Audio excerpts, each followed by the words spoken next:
नमस्कार मित्रों, एक बार फिर से आप सभी का स्वागत है आपके NTPC PYQ सीरीज़ में, जिसमें मैथमेटिक्स के हम प्रीवियस ईयर के क्वेश्चन सॉल्व कर रहे हैं। इसी सीरीज़ में आज के क्रम में कुछ और बेहतरीन प्रश्नों को देखेंगे।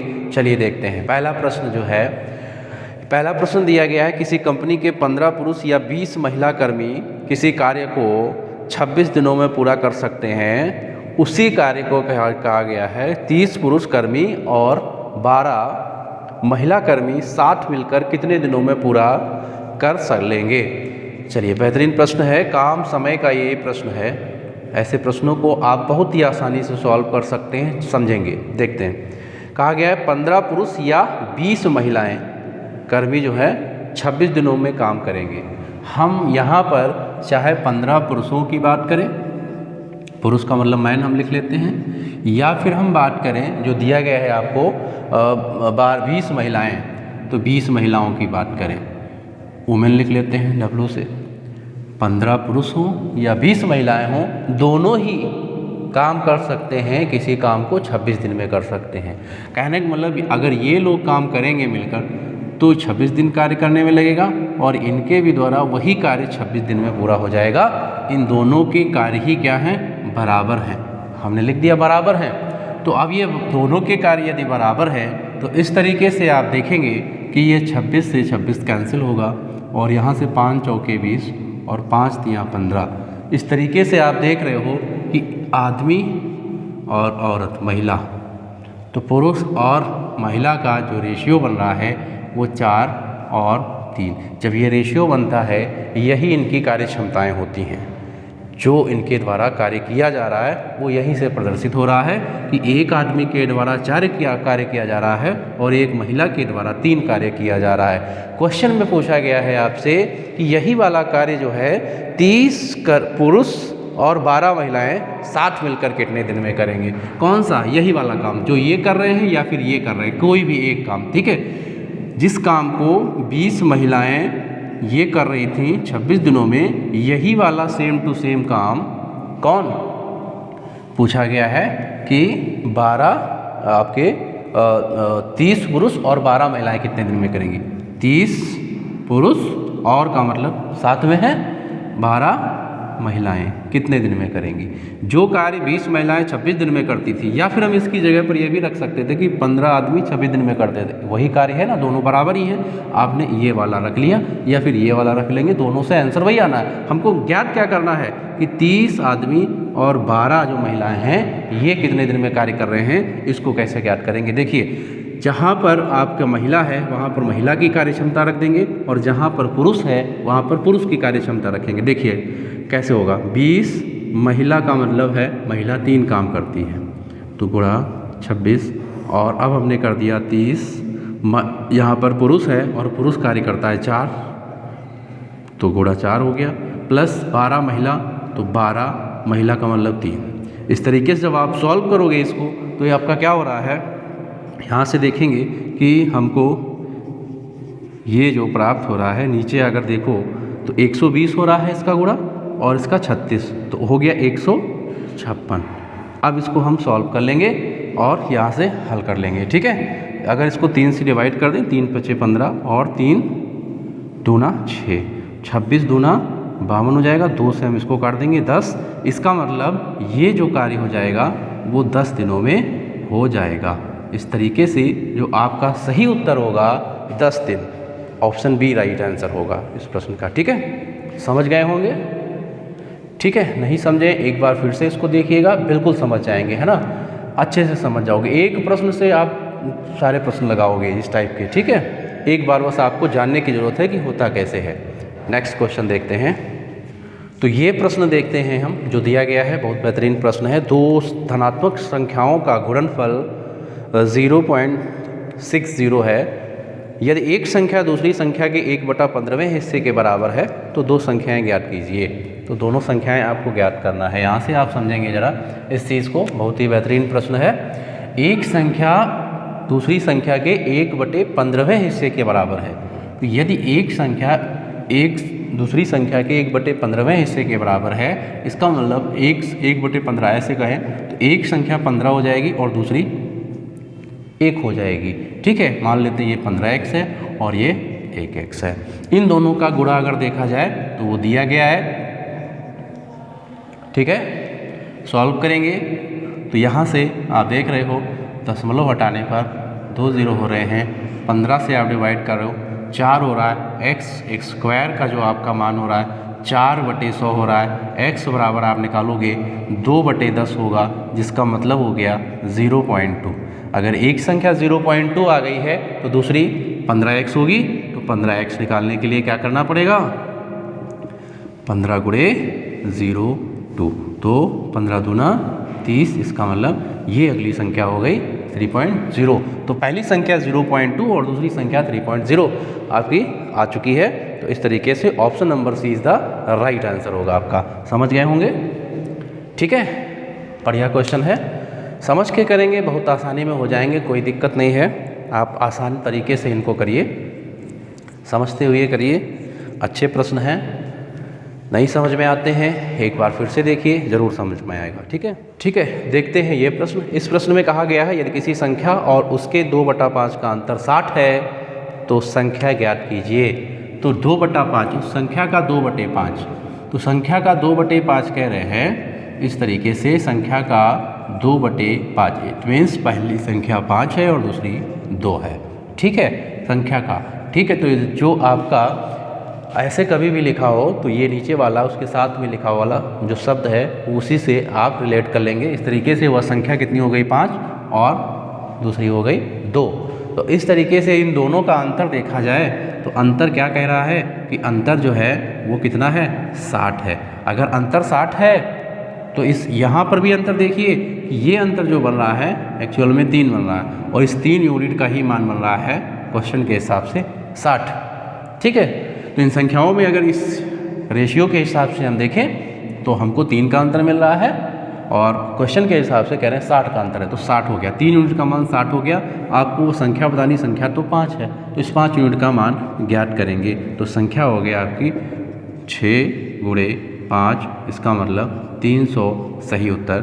सॉरी, ये 3 यूनिट का मान था, तो संख्या जो है 3 यूनिट का मान है और 5 का निकालना है। तो इस तरीके से आपका बन रहा है कितना, 100। संख्या कितनी हो गई, 100। तो आपका विकल्प सही है ऑप्शन ए। ठीक है, समझ रहे हैं?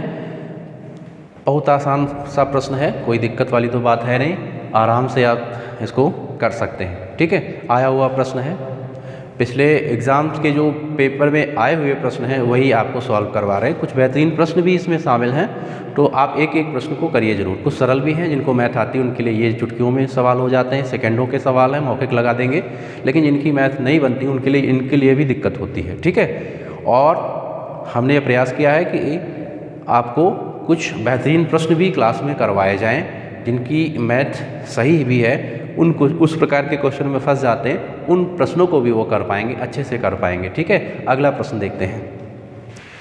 तो इस प्रश्न में दिया गया है कि 3 की घात 71 दिया गया है, प्लस 3 की घात 72 है, और प्लस 3 की घात 73 है, और प्लस 3 की घात 74 है। अब ये पूछा गया निम्न में से किससे विभाज्य है। किससे विभाज्य है, विकल्प में से कोई होगा जिससे विभाज्य होगा। इस तरीके के प्रश्नों को बहुत ही आसानी से बनाते हैं। देखिए, ऐसा प्रश्न दिया गया है आपको, इसमें सबसे पहले आप सबसे छोटी घात कॉमन ले सकते हैं। तो ये छोटी घात होगी 3 की घात 71, हमने कॉमन लिया तो यहाँ पर ये कॉमन हो चुका है तो 1 बचा। 71 कॉमन हो चुका है तो 3 की पावर 1 बचा, और यहाँ 3 की पावर 2, और यहाँ पर 3 की पावर 3 बच रहा है। उसके बाद जब सॉल्व करोगे तो ये हो गया आपका। इसको यदि सॉल्व किया जाए तो 1 + 3 + 9 + 27, ठीक है। तो ये 39 और 40, तो ये हो गया गुणे 40, ठीक है। तो इस तरीके से अब आप देखिए कि ये जो 40 गुणज में इसके बन रहा है, ये ऑप्शन में से किससे विभाजित हो रहा है। जिससे विभाजित हो रहा है वही हमारा आंसर बन रहा है। तो आप देखोगे कि ये नंबर 8 से विभाजित हो रहा है और 5 से भी विभाजित हो रहा है, ठीक है। तो ये 2 नंबर से विभाजित हो रहा है, 8 और 5 से भी विभाजित हो रहा है। यहाँ पर देख लेते हैं 27 और 9 36 और 36 3 39 और 1 40। तो यहाँ पर ऑप्शन की कोई गलती मिस्टेक हुई है।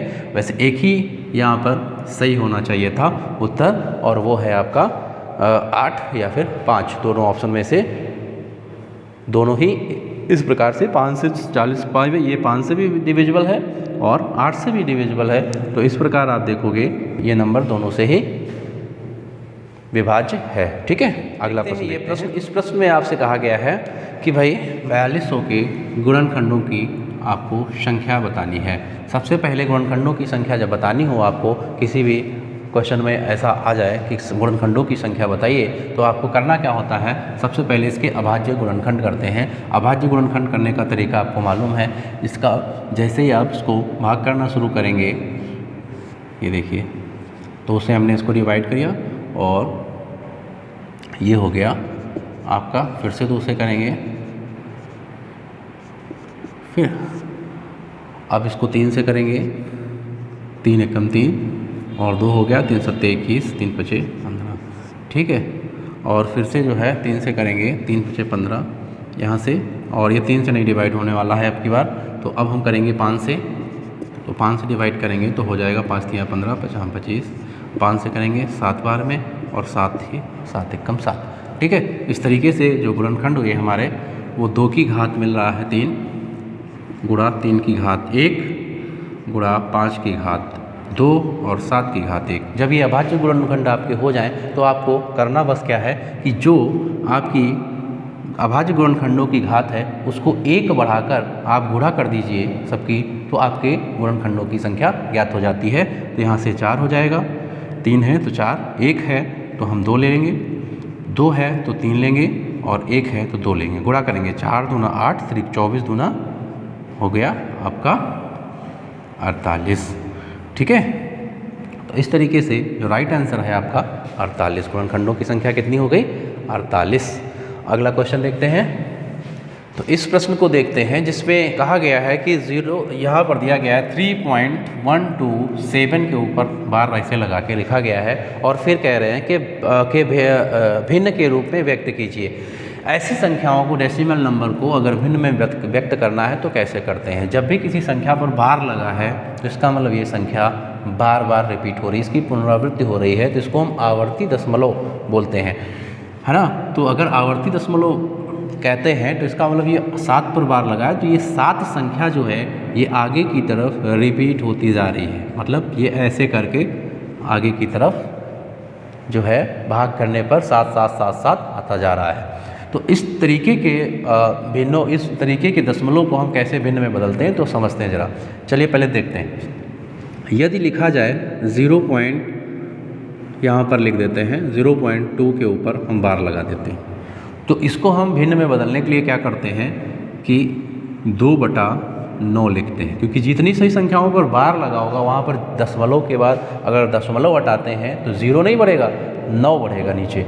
यहाँ पर 9 हमने जो है भाग में कर दिया, तो ये तरीके से भिन्न जो बन गई 2/9 बन गई। यदि लिखा होता ऐसे और इस पर बार लगा होता तो हम इसको भिन्न के रूप में बदलते, तो ये लिखा जाता 12/9 9, क्योंकि 2 संख्याओं पर बार लगा है इसलिए 2 बार 9 नीचे हो जाएगा, भाग हो जाएगा। ऐसे ही अगर कोई भी संख्या लिखी जाए, हम ऐसे लिख देते हैं 1 2 3 5 और हम 3 की 5 के ऊपर बार लगाते हैं और बाकी पर नहीं लगाएं, तब हम क्या करते हैं देखिएगा कि जो भी संख्या लिखी है उस संख्या को लिखेंगे और जिस पर बार नहीं लगा है उसको माइनस कर देंगे और भाग में जितनी संख्याओं पर बार लगा है उतने 9 नीचे लेने हैं और जितनी संख्याओं पर बार नहीं लगा है उतना 0 नीचे लेना होता है। इस तरीके से आप देखोगे ये घटाने पर बच रहा है 1223 बटा हो गया कितना 9900। ठीक है, तो ये बन जाती है भिन्न। तो यदि ये चीज़ आप समझ गए हैं तो इसी तरीके से कुछ आपका ये प्रश्न है, इसको हम करते हैं। ठीक है, इसमें क्या करेंगे कि यदि दशमलव यहाँ से हमको इधर की संख्या से मतलब रहता है तो हम इसको अलग कर लेंगे, 3 को ये क्योंकि पूर्ण संख्या है, इस पूर्ण संख्या को अलग करके लिख लेते हैं और 0.127 के ऊपर बार लगा देते हैं।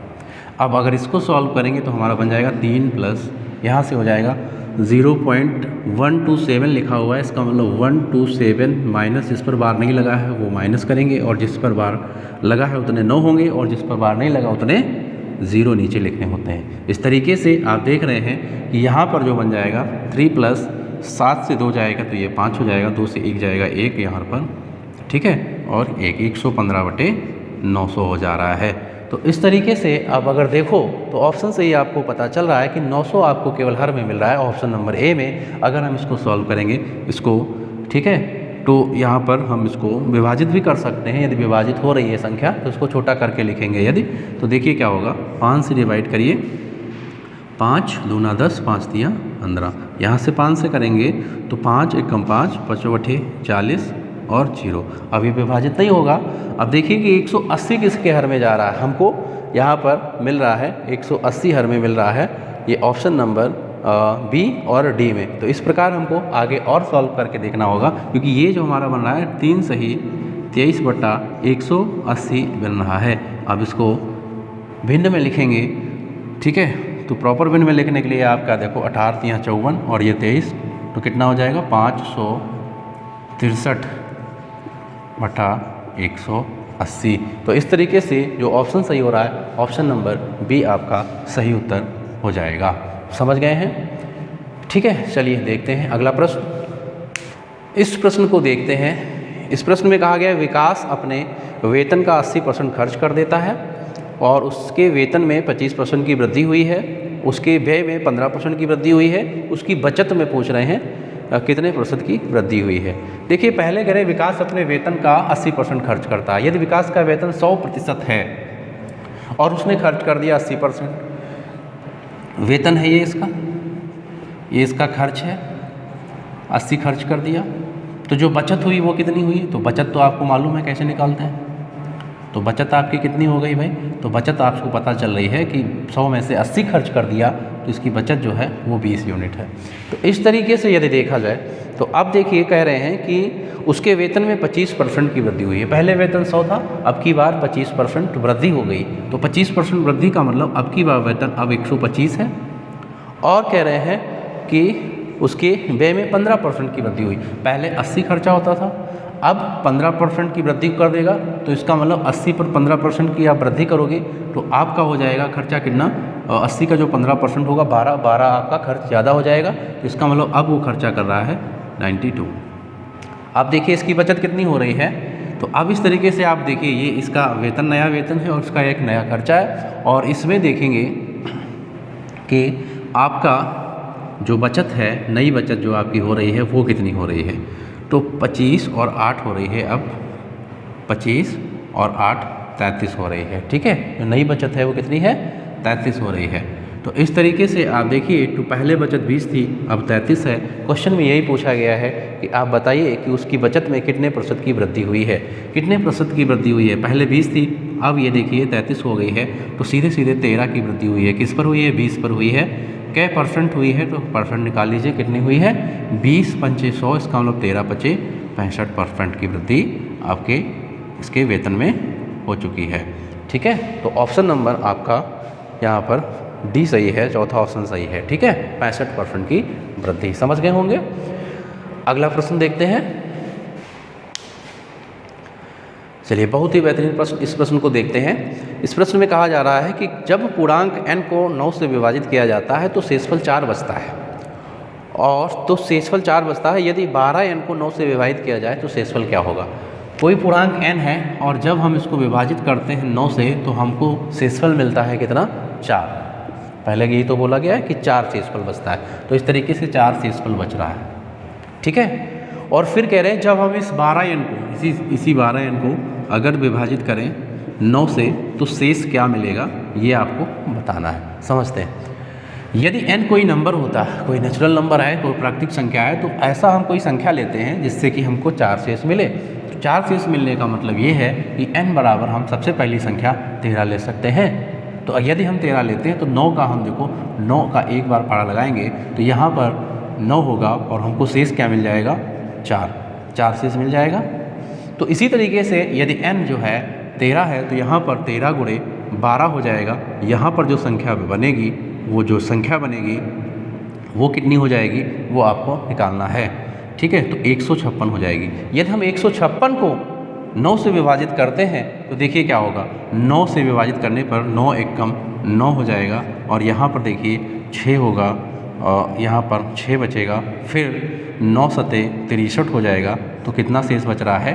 3 शेष बच रहा है। कुछ करना ही नहीं है, बिल्कुल साधारण से तरीके से आप इसको हल करिए, ठीक है। बहुत ही आसानी में आपका हल हो जाएगा। आप बहुत कुछ अगर ट्रिक के चक्कर में या अन्य चीज़ों के चक्कर में पड़ेंगे तो ये काफ़ी ज़्यादा जटिल हो जाएंगे। आप सीधे से समझिए, जो भाग आपको आता है उससे समझेंगे, आसानी में तो आंसर आ रहा है, ठीक है, कोई दिक्कत नहीं। समझ चुके होंगे इस चीज़ को। तो हम इसकी जगह n की जगह 13 ही लिए, क्योंकि शेष 4 बच रहा था, इसलिए हम कोई भी ऐसा नंबर ले सकते हैं जहाँ पर 9 से भाग करने पर 4 शेष हमको मिल रहा होता। जैसे हम n बराबर 22 भी ले सकते हैं और तब भी हमको यही आंसर प्राप्त होना है, ठीक है। आप करके देखिए, ठीक है। चलिए देखते हैं अगला प्रश्न। तो अगला प्रश्न है आपका, ये बेहतरीन प्रश्न है, ये भी करके देखते हैं इसको। कहा गया है कि गेहूं के प्रति केजी मूल्य में 20% की कमी होने के कारण राम 800 रुपये में 5 केजी अधिक गेहूं खरीदने में सक्षम है। गेहूं की मूल मात्रा पूछा गया है, केजी में कितनी थी, ठीक है।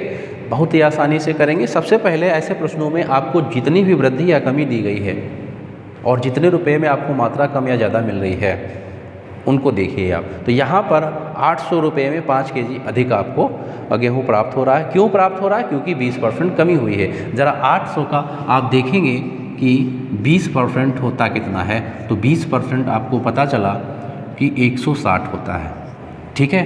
तो इस 160 में ही आपको जो है 5 केजी जो गेहूँ है वो आपको ज़्यादा मिल रहा है। तो यदि 5 केजी गेहूँ ज़्यादा मिल रहा है तो इसका मतलब जो 1 केजी गेहूँ का जो कीमत हुई वो कितनी हो गई? अभी देखी जाए तो 5 केजी ज़्यादा है, 160 रुपया कम होने की वजह से ही तो है। तो 5 से भाग करेंगे तो 1 केजी का जो दाम आया आपका वो कितना आ गया है? 32 रुपये, ठीक है। तो 32 रुपये प्रति केजी के हिसाब से अभी आपका गेहूँ का मूल्य बन रहा है कमी होने के बाद। पूछा गया है कि गेहूँ की मूल मात्रा कितनी थी। मूल मात्रा ज्ञात करने के लिए मूल कीमत भी तो पता होनी चाहिए। तो मूल कीमत क्या होगी? यदि 32 जो है ये घटा हुआ मूल्य है, कितना घटा हुआ मूल्य है? 20% घटा हुआ है, तो इट मीन्स ये 80% की वैल्यू है। आप 100% का जो है मान निकालेंगे। इस तरीके से आपको मूल कीमत पता चलेगी, ठीक है। तो मूल कीमत निकाल लेंगे हम। तो मूल कीमत आपको पता चल रही है कितनी हो गई है, यहाँ से सॉल्व करेंगे। तो यहाँ से 1 0 हटा दीजिए और 4 बार में इसको विभाजित करेंगे। 40 रुपया प्रति केजी। तो 40 रुपया प्रति केजी में अगर गेहूँ मिल रहा है तो 800 रुपये में जितना गेहूँ आता था यहाँ से ज्ञात कर लेते हैं ज़रा। तो 800 रुपये में यदि 40 रुपये के हिसाब से देखा जाए तो मात्रा आपकी निकल के आ जाएगी कितनी है, क्योंकि 1 केजी 40 रुपये का है तो 800 रुपये में कितना आएगा भाग करके पता चल रहा है, ठीक है। तो 40 से अगर डिवाइड करेंगे तो ये हो रहा है 20 केजी। इसका मतलब मूल मात्रा जो थी गेहूँ की वो कितनी थी? 20 केजी, ठीक है। आशा करते हैं आपको ये प्रश्न अच्छे लगे होंगे, और यदि ये प्रश्न आपको अच्छे लग रहे हैं तो कमेंट के माध्यम से बताएं ज़रूर, अपने दोस्तों में शेयर ज़रूर करें। आज के इस वीडियो में इतना ही, मिलते हैं अगले वीडियो में। Thank you.